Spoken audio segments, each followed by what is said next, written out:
How's it going, guys? My name is Zach with the Movie Castle, and today we're going to be talking about Ghostbusters Afterlife. It finally came out November 19th, 2021. This movie had faced lots of delays from the pandemic, and we've been waiting for it for quite a while. Glad to see it finally get here. Love new movies finally coming back into the theater. This is directed by Jason Reitman, son of Ivan Reitman, the original movie's director, so that's pretty cool. He was also the little boy whose birthday party it was in Ghostbusters 2. This movie stars McKenna Grace, Finn Wolfhard, and Paul Rudd. All of them very, very excellent in this movie. And I just want to say, I was a big fan of the first movie. It's a great classic 80s comedy, and it really kind of was lightning in a bottle. And they kept trying to bring it back. Everyone wanted to see more, and they had varying degrees of success over the years. Probably the most successful thing other than the main movie was the cartoon, The Real Ghostbusters, And I always want to see more from this world. I love horror movies, and this is a good comedy horror with a good sense of character design and world building. I really loved the first one, and I wanted to see more from it. But obviously, there have been some factors, especially making a new movie now. Obviously, Harold Ramis, who played Egon in the original movie, has passed away, and you have to figure out how to deal with that in a script. And also, it's been almost 40 years since the first one came out, so you have to figure out how you address time. So it's a challenge going right into this, and you have to figure out how to address all that. The trailers came out, and the trailers had me cautiously optimistic. The trailers looked to really respect what Ghostbusters was and the world that was set up there, but they did look different than a Ghostbusters movie. They looked a lot more serious, and I was kind of going, okay, I want this to be good. I hope it's good. I love Ghostbusters so much. I wanted another good movie, and now that it's finally came out, I can say, this is pretty good. It's different, but it's still pretty good. The best way to describe it is this is still Ghostbusters, but it's a different flavor of Ghostbusters, It's not exactly the same thing, And I think they knew they couldn't be. This movie focuses, and one thing you don't necessarily get, you think Finn Wolfhard's going to be more of the main character, but it really is McKenna Grace, the daughter, Phoebe in this movie, the one who looks a whole lot like Egon. It's really her movie. Her friend Podcast, and Paul Rudd are more of the main crew, and this kind of makes me think, this might be what Ghostbusters would have been like if it focused on Egon rather than Bill Murray's character. And, it is different. It's not quite the laugh-a-minute crazy comedy, and it's more of a, a nerdy comedy. It's kind of a kid's adventure movie, like you'd see in the 80s. A lot of people compare this to Goonies, and I can definitely see that. But it's a smaller town, a smaller scale, but a big sense of heart behind it too. But you still do get fun Ghostbusters moments. You still do get crazy creatures. You still do get quite a bit of funny humor. It's just in a very different way of going about it that still feels like Ghostbusters.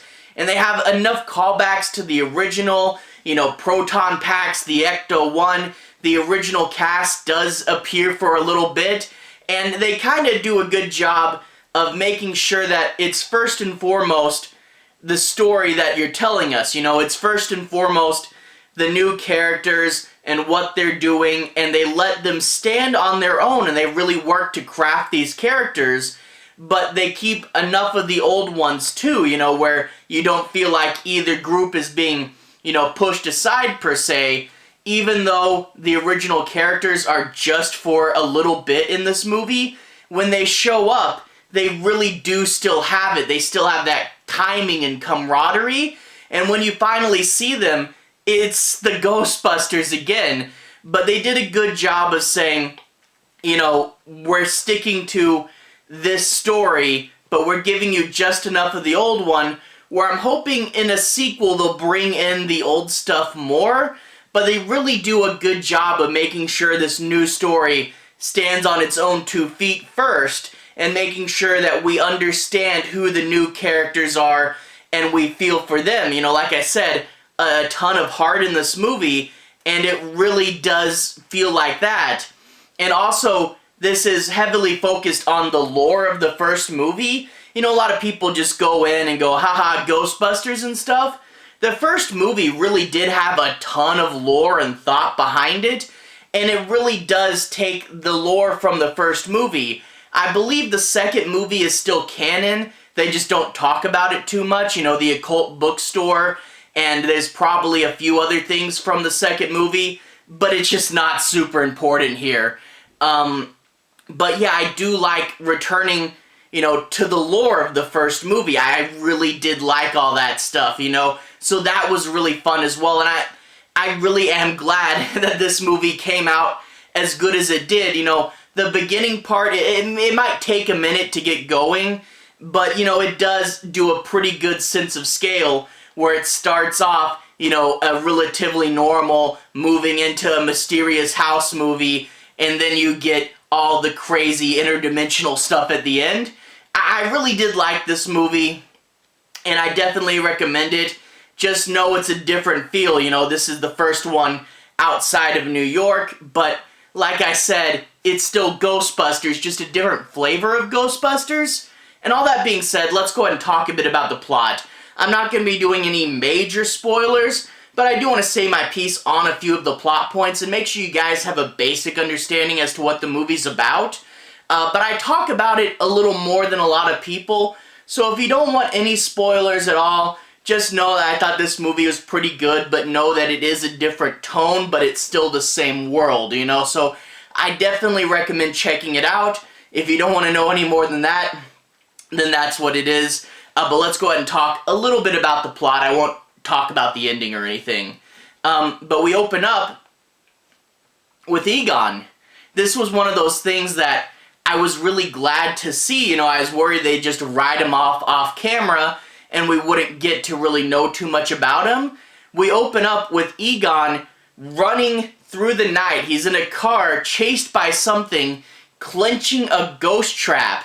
He gets home and he hides the ghost trap in his house, and then the ghost comes and gets him, and that's where he dies. And right away, I really do like, you know, Egon's the only one that physically couldn't be here for this movie, but he's the one who's felt the most. His presence is all over this movie, and they do a really good job of keeping him around even when he literally can't be there. And plus, you know, having him die in the beginning, it makes sense for what happened in the real world, but also gives this movie a sense of danger and stakes. And, you know, they didn't just write, oh, he died. They didn't do, you know, Chief Brody from Jaws 4. They made him die working on something, trying to save the world, and there's a sense of mystery about it. So I think this is probably the best way you could have done this, and I was really glad to see him again. So he hid the ghost trap before he died. He was up to something, but what was he up to? Well, you see, Egon had a family, but he disappeared into the middle of nowhere to try to save the world, and his family doesn't really know what happened to him. When he died, his daughter gets a note about the inheritance in the mail, and she's not doing too great finance-wise. She can't afford to pay her rent, so she has to take her 2 kids down to the middle of Oklahoma, in the middle of nowhere, and live in his old house. She tells him at first it's going to be temporary, but then she's like, it may be a little longer than temporary, guys. And they go in there. It's this big old farmhouse, a great old mysterious mansion type thing, and you really do get the feel that, you know, it's almost like an old-timey PC game where you look around the mansion for clues and stuff, and there's things written on the wall or weird objects left, and you're like, is that important? Is that important? And, you know, there's some puzzles you have to solve, and, you know, McKenna Grace has to fix a proton pack Finn Wolfhard has to fix the Ecto-1. It's, finding clues and getting things up and running and trying to figure out what your grandfather was up to. And I really did love that sense of mystery here. Phoebe, the younger daughter, the one that's much more like Egon, she goes to school and meets Podcast, and Podcast is kind of a true crime nerd, and I really did like it that he's nerdy but in kind of a different way, and even though these two aren't the same character, you can see how they click together, and I really do like that. And at first I thought, okay, this kid might be too much, but he is one of those characters that as the movie goes on, really does grow on you, and you start to really like his jokes. He's the Dan Aykroyd equivalent. You also get their teacher, Paul Rudd, and you find out that he's taking the teacher job just to get some money and like totally ignoring the kids, but in the back in his little office, he's studying the town's earthquakes. This town has no fault lines or anything near it and is still shaking, and he's a seismologist, and he's like, okay, what's going on here? He's, helping introduce the mystery. And Paul Rudd, he's always great. He's always funny. He's a perfect addition to this movie's cast. You also get Finn Wolfhard, who kind of, in a funny way, plays the Bill Murray version of this character. They do have to get kind of equivalents to the first movie, but, reinventing Bill Murray's sarcasm as an older brother's sarcasm really does work and is a fun twist where, again, kind of like how Podcast wasn't exactly Dan Aykroyd, Finn Wolfhard isn't exactly Bill Murray, but you can see the archetype there, and he, of course, gets a job at a burger joint because he really likes this girl, Lucky, who's going to be the fourth member of the crew, and to be honest, their characters seem fine, but they are definitely the B characters, And I think if this movie gets a sequel, which I hope it does, I would love to see these two elaborated more. But the movie decides to focus on one character, and I really do like the focus. It really keeps you in one point of view and keeps you directed. And it is all behind Phoebe's character, and you really do like her, and you really do get behind her, and you really do relate to her. And it's really cool to follow her around, and I do love that focus. However, it does come at the expense of the older characters not really getting enough screen time. But, I guess I can understand that for what it is, But anyway, after they start to explore the mysterious house for a bit, she's led by an unseen force to this puzzle in the floor. She opens up the puzzle and finds that ghost trap. And she takes it to school, her and Podcast are looking at it, and Paul Rudd's like, whoa, that's a ghost trap. Did you guys hear about the Manhattan ghost incidents, And he shows them the clips on YouTube, which is like unused footage from the first movie, like, behind the scenes stuff, so it's really cool to reincorporate that. But they look at this ghost trap and they're like, well, we gotta mess with it, right? And they accidentally let out an evil spirit when they accidentally open it up. And, that was an evil spirit that Egon took away to prevent whatever's going on from happening. Now that that's back out there, you have to figure out what's happening, and you have to figure out how to stop it. And a big clue, you look at the mine, there's like a mine with this mountain by it. The mine was owned by a Shandor companies, like Shandor Mining Corp.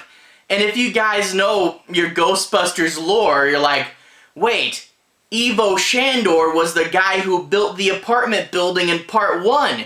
So you know that something's up, something's going on in that mine, and there's some sort of old-timey trap that's ready to spring open and get this whole town. And it does have a mystery, a building sense of scale, and it does have a whole lot of intrigue where you're wondering what's going on. Now, a lot of people say, in addition to the fact that the older kids don't get enough screen time, it does take a while for the ghost and wacky stuff to show up. You eventually get Muncher, which is like this movie's version of Slimer, where he likes to eat middle, and if you get him angry, he'll shoot out the middle in little pellets.